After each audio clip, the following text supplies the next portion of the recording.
So let's finish the low poly version. So first thing I do is go to Windows. I'll go to Window full screen because we like work area. This is nice. So let's start from the easiest one, which is this plate. So we can scale it down, up, and let's see. This will be glimmer. So let's get it on the y-axis. Around here, I think. And let's get it E or down.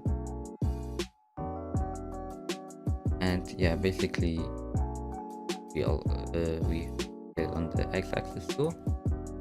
The right. A bit more. Yeah, we have finished our plate. So yeah, this is finished now. So let's move on. This is easy. So let's add one more cube again. Let's around here, get it down. And now go to edit mode and go to wireframe first, select these vertices.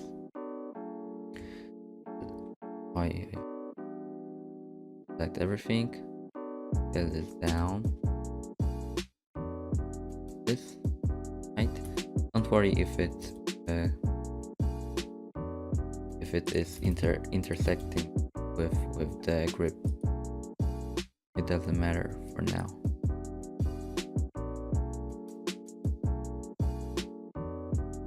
And now let's add a loop cut, and we can move it up. And there's one more, I think, here. Oh yeah, the basic shape look like this.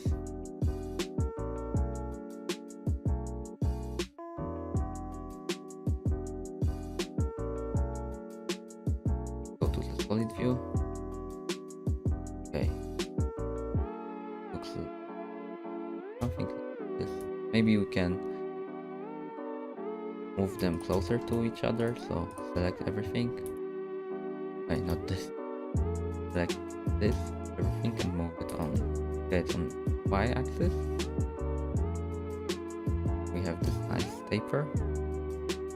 And also, I don't know what happened here, but we kill it. The y-axis, so we have this nice line.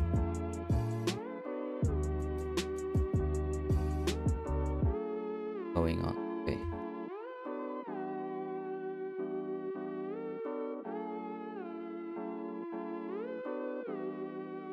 Also, if I go to left view, we can move it more far away to the y-axis.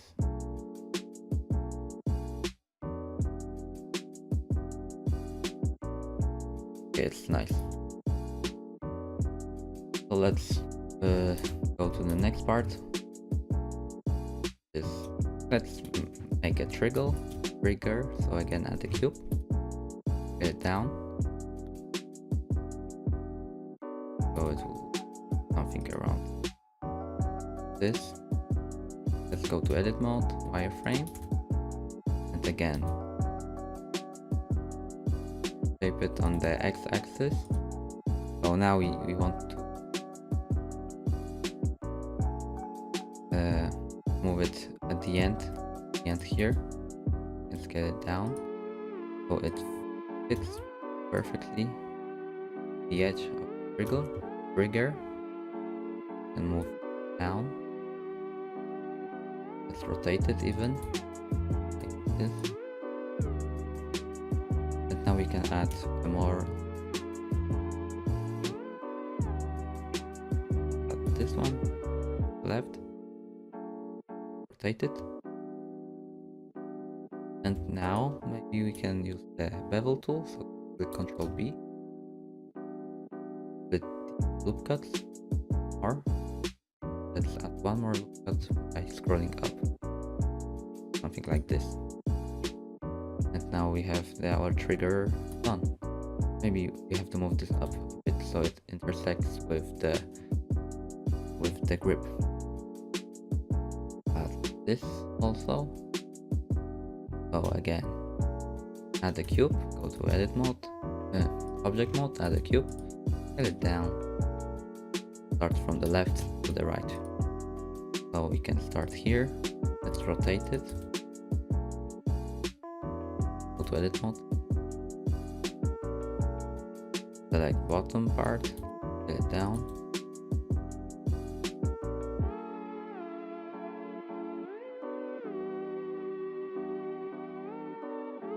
and move this here. Let's add a loop cut, move it up, scale it down. And now just select the last edge, rotate it, and extrude it. Keep rotating it and extruding it.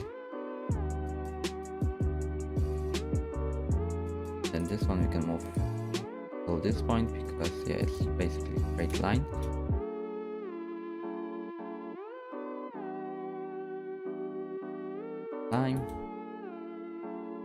Get it up a bit, and now last time, and yeah, make it bigger.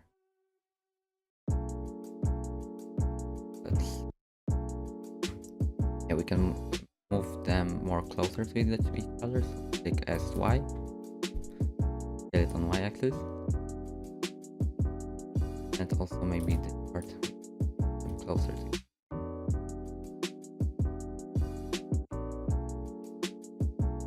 So let's go to solid view. Yeah, nice. We have 2 more parts left, so let's start with this one. Quite easy. So cube, again move it to this point.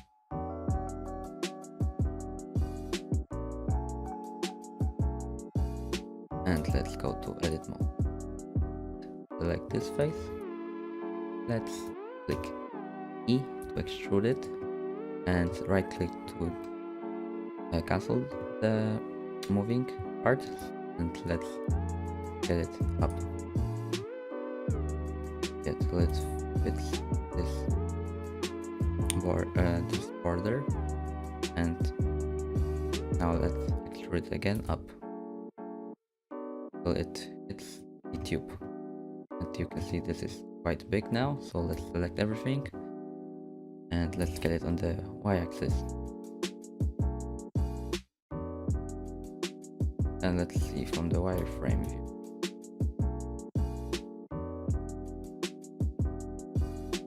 Okay, this is okay, I think. So let's move on to the last part, which is this one. So again, yeah, cube. Add the cube. Put down to the left. Scale it. Or guys, maybe let's move it 2 steps backwards, so it will be in the same position, at the center position. Move it down, and we will basically model this shape, and then we will rotate it. So let's scale it down, go to edit mode, wireframe, vertex, and select mode, and now let's make it closer to each other. This.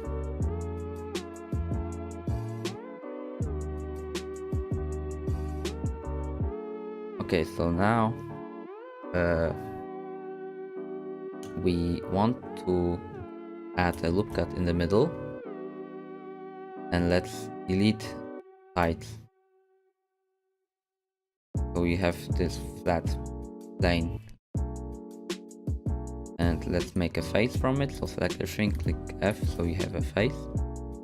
And now if you select this bottom vertices and we click Ctrl B, we can add a bevel. But first we have to click V, so it will toggle this vertex only.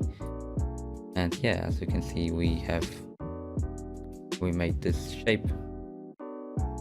So I have 3 segments, and yeah, let's apply it. So we have the basic shape of this thing. I don't know what is this. And let's move out to object mode, let's add a cylinder first, and this can be 16. Let's make it 16. Let's rotate it so it will face in our direction. Let's scale it down, move it down, scale it again, move it down again. So this is around here. This will be the cut that we want to make. So let's select this, add a modifier which is called boolean. Let's select the object that we want to cut with, so this cylinder, and click on operation difference. Now if we apply, we can see that we have a hole. So now we can actually move it to this position. Let's scale it down. Yeah, it's not perfect, but it's okay. Let's rotate it.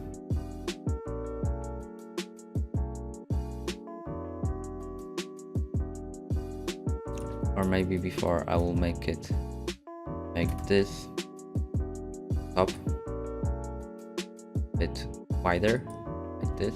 And now we can rotate it. Yeah, and now it looks better. But as you can see, this is flat plane now. And let's add some thickness to it. Go to solidify modifier, which is here, and we can increase the thickness around here, I think 0.15, and let's add let's see if it works, a mirror modifier on the y-axis. Yeah, and we have from both sides. And click clipping, let's click apply, and keep the mirror modifier, and we have the nice looking, I don't know what is this, but we can do one more thing, which is make the top wider. So let's see if we can achieve this with a simple deform. Go to taper. Yeah, okay, so I know we have to go to axis Z, and we have to lock x-axis, so it will not scale on the x-axis but in the direction. So you can see that we can make the top more wider. Yeah, it looks better. So I think, guys, this is it, and we have the basic low poly version of the, how is it called, pump shotgun. Yeah, okay, so thank you, and goodbye, guys.